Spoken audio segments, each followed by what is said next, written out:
Mulainya itu dari hal yang tidak tahu apa-apa, ya. Dari mulai, jadi saya ceritanya mulai dari seorang karyawan di suatu perusahaan, ya. Perusahaannya mebel juga, sama tujuan ekspor juga. Tapi saya bagian produksi, Pak. Ada keinginan untuk mandiri, ya. Awalnya ingin mandiri. Setelah itu apa? Dipupuk keinginan itu, ingin mandiri. Lama-lama jadi kerja, pokoknya sampai ya ingin cepat-cepat mandiri gitu kan. Resign dari suatu perusahaan itu, kemudian kita melakukan bisnis sendiri. Nah, yang paling mendorong saya untuk cepat-cepat resign itu apa? Kejadiannya ada satu saat meeting itu, marketing dengan saya meeting. Ternyata marketing lupa menghapus data penjualannya dia, ya, selama ini. Ada bayarnya siapa, situ tidak dihapus datanya, harga jualnya berapa, barangnya apa, berapa jumlahnya, publik, Pak. Nah, pas saya baca, kalau saya kan bagian produksi, ngerti, Pak. Ngitung produksinya itu paham. Nah, biaya produksinya itu paham. Nah, karena selalu diminta menerima, Pak, tolong dong hitung biaya produksinya kursi ini, berapa kuantiti satu kontainer, berapa lama produksinya. Jadi saya ngerti. Ya. Kemudian saya lihat, oh harga jualnya segini, oh bayarnya ini. Kemudian harga jualnya saya kalikan dengan kurs rupiah pada saat itu, kemudian dikurangi dengan biaya produksi. Jadi mulai saat itu saya tahu untungnya bos saya.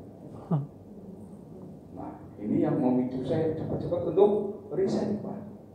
Oh, selama ini bos saya untungnya gede banget ya. Gitu.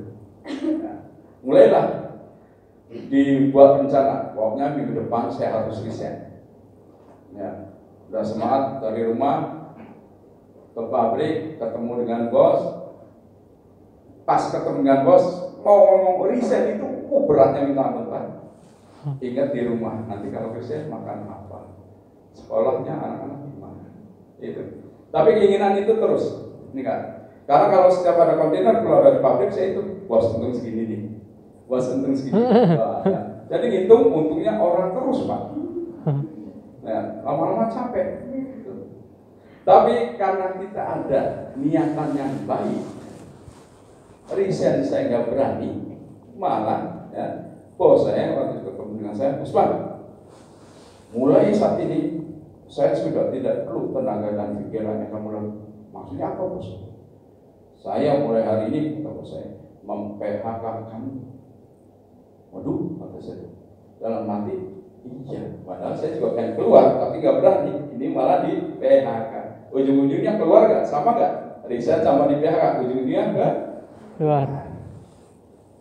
Jadi hati-hati ya dengan keinginan, biasanya terkabul. Makanya kalau punya keinginan yang baik-baik saja. Ya. Setelah keluar sama, Pak, saya nggak ada modal, nggak tahu bayar, nggak tahu cara memasarkannya gimana, cara memproduksi gimana, modal nggak ada, pabrik nggak ada. Ya. Apa yang bisa saya lakukan? Nah, setelah saya pikir-pikirkan, ternyata ini sih saya sendiri ya, saya sendiri punya ide ini. Kalau untuk jadi seorang eksportir harus punya perusahaan. Eksportir kan harus ada perusahaannya, betul nggak, Pak? Nah, jadi saya mulailah buat perusahaan. Cara buatnya gimana? Ya, modalnya nggak ada, ya, pabrik nggak ada, gimana? Jadi saya buat itu mulai dari apa? Menentukan nama perusahaan. Saya buat nama perusahaan itu, kalau orang di tempat saya dulu itu namanya CV Samijaya. Oh, berarti depannya harus CV. CV sih juga nggak ngerti, yang penting niru-niru aja CV. Kemudian misalkan namanya CV XYZ gitu ya, misalkan. CV XYZ.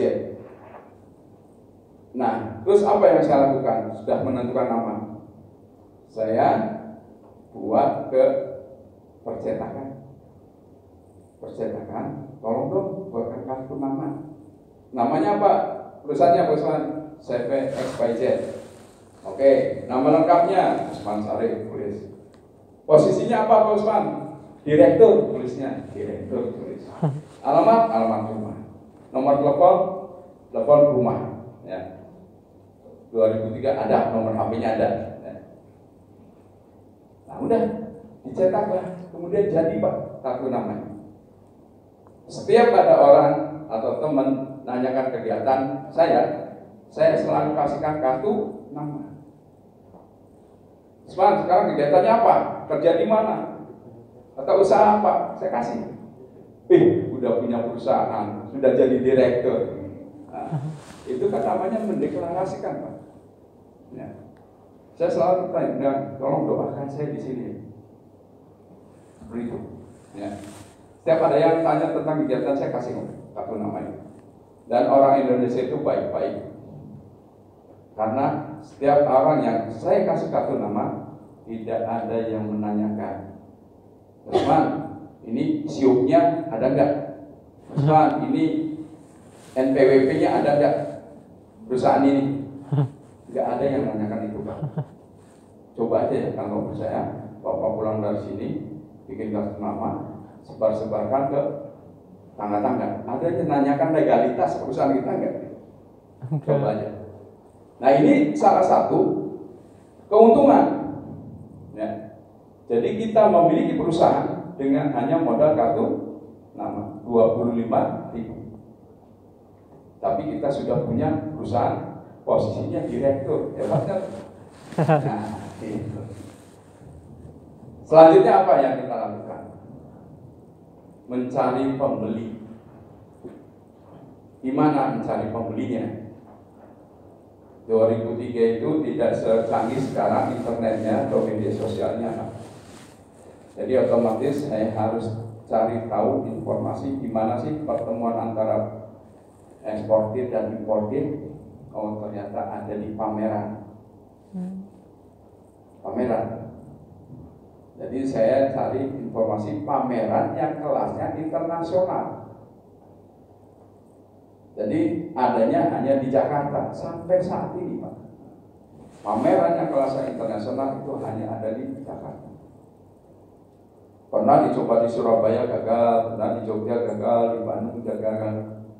Ya, tetap adanya di Jakarta. Jadi saya datangi pameran itu, ya, hanya tahun pertama melihat kondisi pameran. Ya.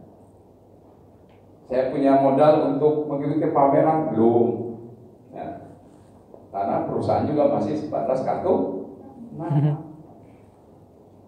Nah ini mudah-mudahan dari apa yang saya sampaikan ini, oh ternyata nggak harus yang muluk-muluk dulu, yang kecil-kecil aja kerja. Tahun pertama lihat pameran, lihat kondisi pameran, yang datang pembelinya seperti apa.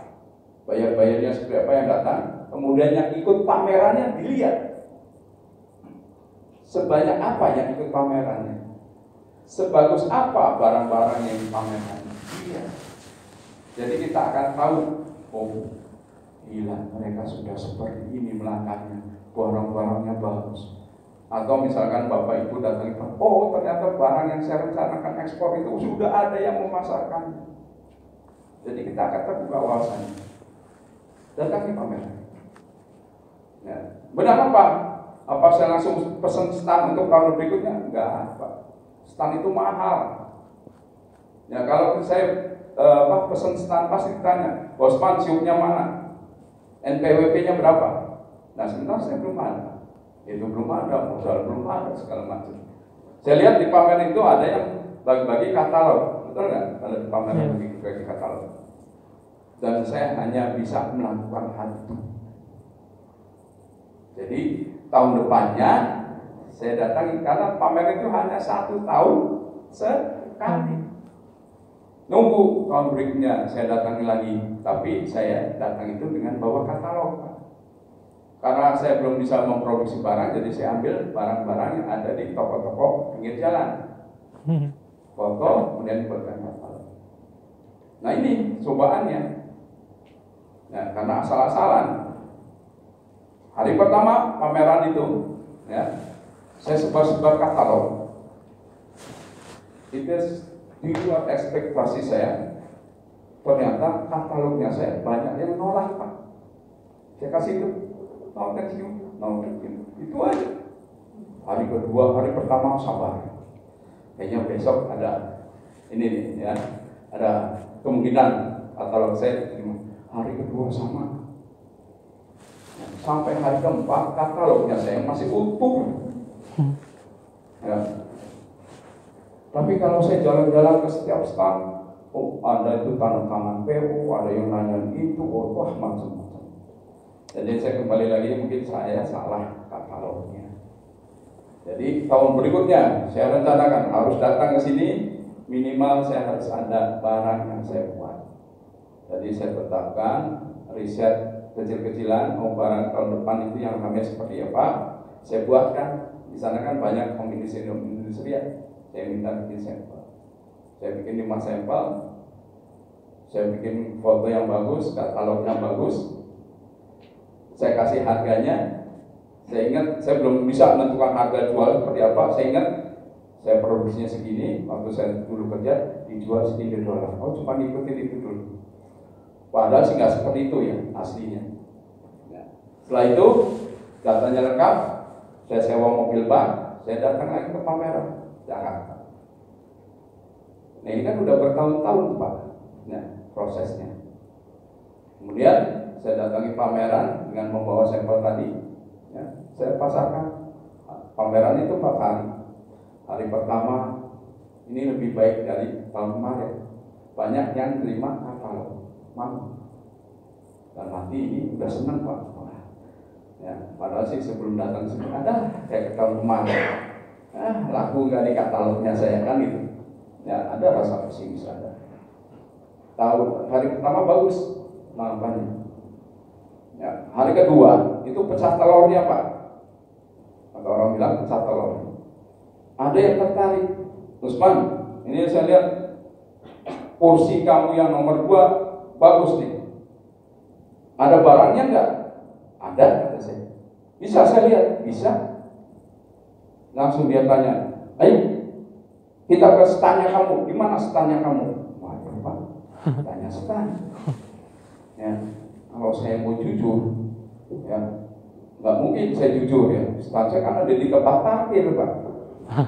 Ya, nggak mungkin. Saya tuh cari ide gimana? Oke, Mister, stand saya itu jauh, emang jauh kan di tempat parkir ya, jauh. Nah, kesana itu capek kan. Pasti Mister haus kan sekarang karena jam 1 siang Pak. Ya, Usman. Udah, ini ada kedai kopi. Mister tunggu di sini, saya berikan secangkir kopi. Biar saya ambil aja sampelnya. Mister tenang aja di sini. Ya udah, terserah kamu. Jadi saya langsung lari ke tempat parkir, ambil sampel, saya tunjukkan dia. Bolak-balik lumayan Pak, belum segala macam. Ya. Dia coba, dia dudukin, dia naikin. Kayak kondisinya bagus Pak, kuat, enak didudukinya juga. Coba lihat harganya. Oke deh, harganya masuk. Oke. Saya trial ke kamu ya. Coba nih, saya kasih kamu 1 kontainer nih Pak. Ya, itu pecah telurnya. Saya dapat order kursi itu 1 kontainer. Ya, tapi saking senengnya saya nggak ingat. Nanti siapa yang mau produksi? Siapa yang mau jualin? Siapa yang mau ekspor? Gak ingat, senang aja itu. Waduh, semangat ya. Yang mengingatkan banyak tadi. Baru salaman berapa langkah, lama kemudian panggil lagi Usman sini. Balik lagi. Ya. Dan rasa nggak enaknya ada apa nih? Usman, tadi berapa langkah saya jalan, saya lihat potensial di kursi kamu ya. Nah, saya kayaknya akan pesan lebih banyak nih Usman. Saya terima kasih. ini kata saya. Terus tadi saya lihat Pak, jadwal saya ada di Indonesia masih cukup lama. Terus kata saya, perasaan udah mulai gak enak. Nah, Usman, karena ini proyeknya mungkin besar, jadi saya harus tahu pabriknya kamu. Saya harus kunjungi pabriknya kamu. Baru ingat tuh, oh iya ya, siapa yang produksinya, siapa yang model, baru ingat semua. Nah, ini malah mau kunjungan pabrik. Nah, saya cari alasan gimana caranya. Misal kata saya itu masih 2 hari lagi loh di sini. Ya, paling bisa ketemunya 3 hari kemudian. Sebentar, saya lihat jadwal saya katanya. Oh masih bisa Usman, dia masih senyum Pak, masih bisa Usman. Saya yang stres, gitu kan? Ya, oke deh. Saya nggak mungkin ya cerita apa adanya, pasti gagal kalau saya jujur-jujuran pada saat itu. Oke, Mister, saya akan jemput kamu 3 hari dari sekarang. Deal ya, deal. Dia sih pergi kemana, saya sudah pusing kepala Pak. Apakah sisa 2 hari itu saya masih cari bayar dengan bagi-bagi katalog? Nggak perlu. Oh, enggak, boro-boro Pak. Yang ada aja sudah bikin pusing. Ya. Jadi itu pecah telurnya. Ya. Kemudian saya pulang Cirebon, cari perusahaan yang mirip-mirip dengan nama perusahaan saya. Ternyata tidak ada Pak. Tapi di lain itu ternyata saya baru sadar banyak sekali gudang-gudang atau perusahaan yang tidak ada plat namanya. Coba aja Bapak di sini Tegalnya ada gudang atau perusahaan, ada nggak? Ada, pasti ada yang nggak ada plat namanya, ada. Saya pilih dari sekian banyak yang ada, saya masuk ke pabrik tersebut, saya ketemu dengan pemiliknya, Pak Haji, kata saya. Saya ini baru pulang dari pameran. Ya, terus gimana? Saya ini dapat order Pak Haji 1 kontainer. Ini datanya, ini barangnya, fotonya ini harganya. Ada nggak sampelnya? Ada, ini sampelnya. Oke, saya cek dulu ya. Oke deh, bagus nih harganya Usman. Ya, nah pertanyaannya kalau saya datang ke ibu bapak, Pak, Bu, saya ada order. Mau nggak mengerjakannya? Kira-kira mau nggak? Mau. Ya, jadi seperti itu kejadiannya. Oke, terus Pak, saya mau. Saya ambil ya ordernya. Ya. Terus dia tanya, Usman kamu minta apa? Minta fee marketing saja. Berapa banyak? 5%. Ya hitung lagi. Oke deh, masih masuk. Dah ya, tunggu sebentar. Ada lagi Pak permintaan saya. Gimana Usman? Besok itu saya minta izin. Besok itu bayarnya yang order ini akan mengunjungi pabrik Pak Haji. Boleh tidak? Boleh Usman, silakan. Plong Pak. Ya. Silakan Ustaz. Saya senang kok ada bayar yang mengunjungi pabrik saya. Terus saya menjemput kendaraannya ya untuk jemputnya. Oh silakan. Jadi udah satu komplit tuh Pak, satu paket itu komplit di situ semua Pak. Ya. Hari hanya saya jemput Pak, ada bayar tadi. Ajak jalan-jalan ke situ kan, dalam gudang. Baru berapa menit dia langsung, Usman, pabriknya kamu gede juga ya. Dalam hati, pabriknya orang ini kan gitu. Ya dia jalan-jalan situ, ya tertarik, ya pokoknya yakin, ya kualitas yang situ dia sesuai dengan harapan dia yang sedang diproduksi. Oke deh Usman, saya tambah yakin. Nanti mudah-mudahan saya akan lebih banyak ordernya ke kamu. Terima kasih. Sebelum pulang berpisah, saya sampaikan, saya mau jujur, Mister, nanti yang mengekspornya itu bukan perusahaan XYZ kata saya. Terus siapa yang mengekspornya Usman? Saya sebutkan perusahaannya Pak Haji. Ini loh CV ini yang mengekspornya. Ini siapa Usman? Ini adalah sister company-nya XYZ. Waduh, ya. Perusahaan kartu nama tapi punya anak perusahaan. Jadi dia semakin tambah yakin. Oke deh, no problem. Siapapun yang mengekspornya, Pak. Yang penting tepat kualitas, tepat waktu. pengiriman. Oke, saya cari. Dari hal itu, ya, ternyata Bapak dan Ibu, ya, bisa kita melakukan hal yang kita bisa lakukan. Tadi buat kartu nama, buat memasarkan produknya orang. Ya, seperti saya tidak memproduksi sendiri, tidak memodali sendiri, tapi minimal kita jadi marketing. Tapi kadang-kadang ya posisi kita memarketkan barang itu suaranya gak enak. Wah, kamu mah makelar ya. Wah, kamu mah cakep ya. Ya. Itu kadang-kadang merendahkan, tapi anggap itu ya biasa saja. Nah, kalau